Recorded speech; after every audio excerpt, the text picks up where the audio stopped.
नमस्कार दोस्तों, स्वागत है आप सभी का एक बार फिर से। दोस्तों, अगर आप अपनी लाइफ में कुछ नया सीखना चाहते हैं तो चैनल को सब्सक्राइब जरूर करिएगा।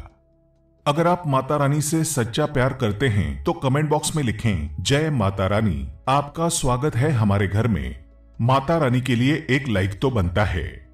रामनवमी के दिन इस वृक्ष को छूकर आ जाना, तत्काल गरीबी मिट जाएगी। दोस्तों, आज हम आपको बताने जा रहे हैं कि रामनवमी के दिन आपको ऐसा कौन सा खास उपाय करना है जिससे पूरे वर्ष आपके घर में धन धान्य की समृद्धि हो तथा आपके घर में सुख शांति और समृद्धि का वास हो। चैत्र मास के शुक्ल पक्ष की नवमी तिथि के दिन भगवान श्रीहरि विष्णु नारायण के 21वें अवतार के रूप में त्रेता युग में महाराजा दशरथ और महारानी कौशल्या के घर मर्यादा पुरुषोत्तम प्रभु श्री रामचंद्र जी का प्राकट्य हुआ था।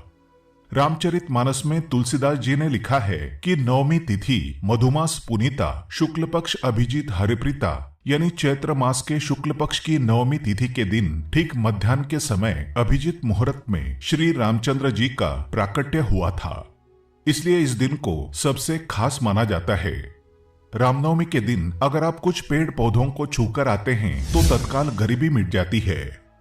इस बार 2023 में रामनवमी का पावन पर्व 30 मार्च दिन गुरुवार को है। इस दिन अमृत सिद्धि योग, सर्वार्थ सिद्धि योग और कई सारे बेहद खास धन योग और राजयोगों का निर्माण हो रहा है। इस दिन अगर आप इन पौधों को छूकर आ जाते हैं तो आपकी गरीबी तत्काल मिट जाएगी, जीवन सुख समृद्धि से संवर जाएगा।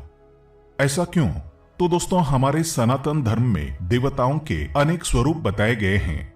वृक्षों को देवतुल्य माना गया है और जिन वृक्षों के बारे में आज हम जानेंगे उन वृक्षों में साक्षात मां भगवती और स्वयं भगवान श्रीहरि विष्णु जी विराजमान रहते हैं। देवी देवताओं का निवास है ये पेड़ पौधे। इन्हीं पावन वृक्षों के बारे में आज हम आपको बताएंगे।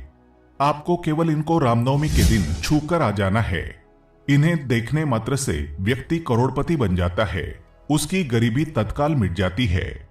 तो रामनवमी का दिन पवित्र होता ही है, साथ ही इस दिन पूरे 150 सालों बाद बन रहे शुभ मंगलकारी संयोग इस दिन को और भी खास बना रहे हैं। इस दिन इन वृक्षों को छूना, उनके दर्शन करना मतलब साक्षात मां लक्ष्मी के दर्शन करना होगा। हमारे धर्म शास्त्रों के अनुसार पेड़ पौधों को देवी देवताओं का स्वरूप मानकर हम उनकी पूजा करते हैं। इनकी पूजा होनी भी चाहिए। वैज्ञानिक दृष्टिकोण से भी देखा जाए तो ये पेड़ पौधे मनुष्य को मुफ्त में प्राण वायु देते हैं। पेड़ पौधे हमें ऑक्सीजन देते हैं, हमसे उत्सर्जित हुआ कार्बन डाइऑक्साइड ग्रहण कर लेते हैं। सृष्टि से सभी प्रकार की नकारात्मक चीजें वे अपने अंदर सोख लेते हैं, हमें ताजगी प्रदान करते हैं। खुद तेज धूप में तपते हैं लेकिन मनुष्य को शीतल छाया प्रदान करते हैं। तो देवता समान ही उन्हें माना जाना चाहिए। तो रामनवमी के समय इन पेड़ पौधों को छूने मात्र से व्यक्ति के बंद किस्मत के ताले खुल जाते हैं। स्वयं भगवान श्री रामचंद्र जी उन पर कृपाशीर्वाद बरसाते हैं। हमारे शास्त्रों में इन पेड़ पौधों को बहुत ही गुणकारी और कल्याणकारी कहा गया है। अनेक बीमारियों का उपचार इन पेड़ पौधों में छुपा है, जड़ी बूटियों में छुपा है। साथ ही खुद ईश्वर इनसे खुद को जोड़कर दिखाते हैं। भगवान श्री कृष्ण जी ने गीता में स्वयं कहा है कि मैं वृक्षों में पीपल का वृक्ष हूँ। पीपल को वृक्षों का राजा कहा जाता है।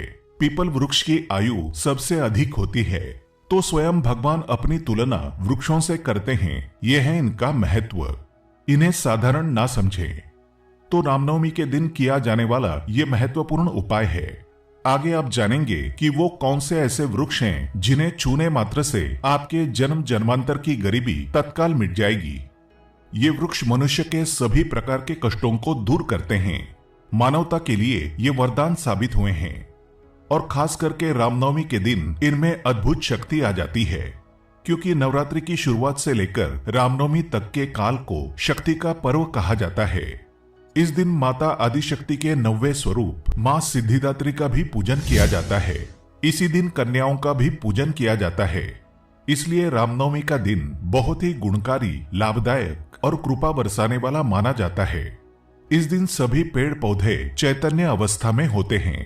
पेड़ पौधे, जीव जंतु सभी में अद्भुत चैतन्य शक्ति आ जाती है। सब में अद्भुत शक्ति निहित हो जाती है, जागृत हो जाती है। तो अगर रामनवमी के दिन इन पेड़ पौधों को आप छूकर आते हैं, खास करके जो दिव्य स्वरूप माने गए हैं, जो देवतुल्य माने गए हैं, उन पेड़ पौधों को छूकर आते हैं, तो आपके जीवन की जो भी परेशानी है, जो दुख तकलीफ है, कष्ट हैं, रोग बीमारी हैं, कलह क्लेश हैं, जीवन में जो भी समस्याएं हैं, सभी समस्याओं से मुक्ति मिल जाती है।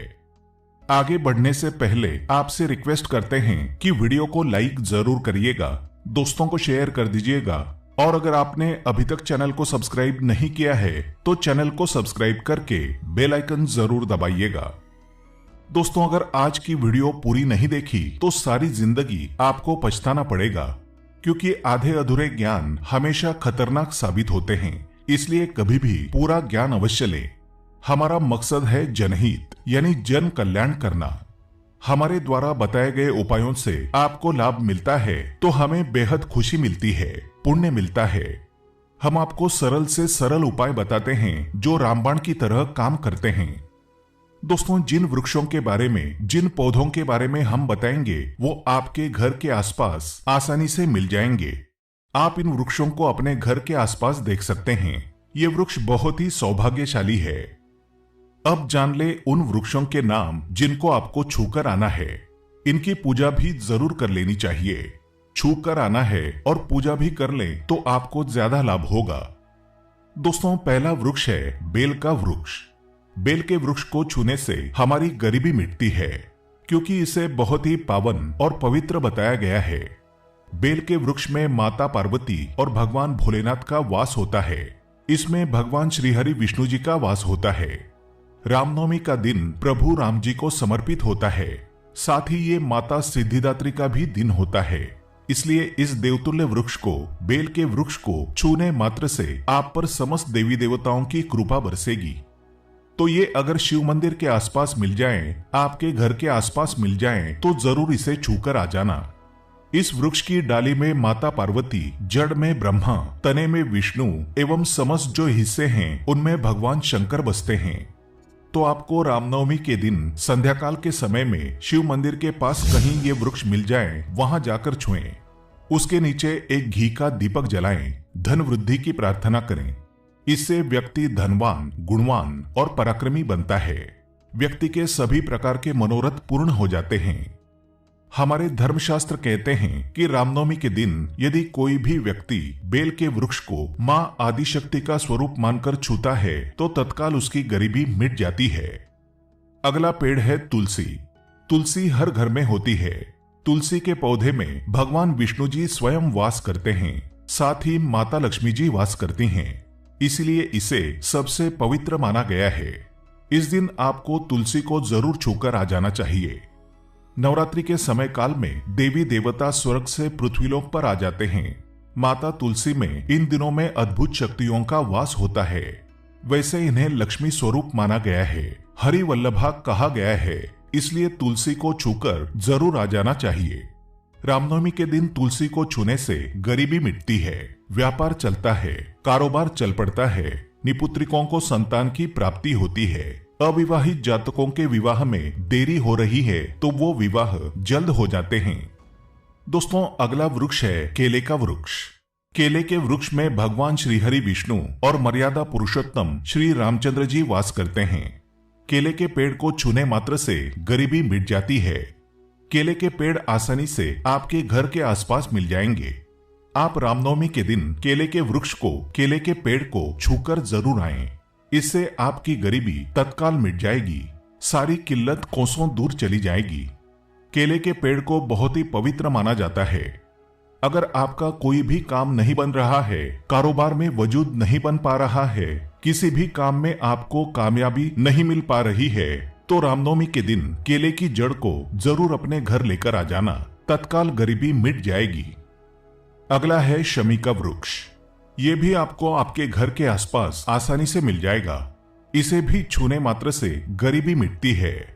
शमी के पौधे को आपको संध्याकाल के समय में छूकर आ जाना है। इसमें स्वयं जगदम्बा बसती हैं। इसमें विष्णु जी निवास करते हैं, जिनके अवतार रामचंद्र जी को बताया गया है। तो समस्त देवी देवताओं की कृपा इस पेड़ पर होती है। कोई भी आपकी मनोकामना है तो जाकर इस पेड़ से छूकर बोल दीजिएगा, आपकी मनोकामना जरूर पूर्ण हो जाएगी। इस दिन शमी के नीचे बैठकर पूजा पाठ अवश्य करें। साथ ही इस दिन कन्याओं को भोजन जरूर कराएं। इससे अनेक प्रकार की सुख सुविधाओं में वृद्धि होती है, जन्म जन्मांतर की गरीबी मिटती है। तो रामनवमी के पावन अवसर पर अगर आप इन वृक्षों को, इन पौधों को, इन पेड़ों को छूकर आते हैं तो गरीबी का नामो निशान नहीं रहेगा। माँ जगदम्बा, माँ आदिशक्ति दुर्गा और प्रभु श्री रामचंद्र जी का आशीर्वाद प्राप्त होगा। माँ लक्ष्मी कृपा बरसाएंगी। अगर आप सच्चे हृदय से प्रभु श्री रामचंद्र जी को मानते हैं, माता रानी से प्यार करते हैं, माँ लक्ष्मी को बुलाना चाहते हैं, तो कमेंट बॉक्स में लिखें जय माता दी। उम्मीद करते हैं आपको जानकारी पसंद आई होगी। ऐसे ही धार्मिक जानकारी दिलाने वाले वीडियो देखने के लिए चैनल को सब्सक्राइब करें, बेल आइकन को प्रेस करें। धन्यवाद।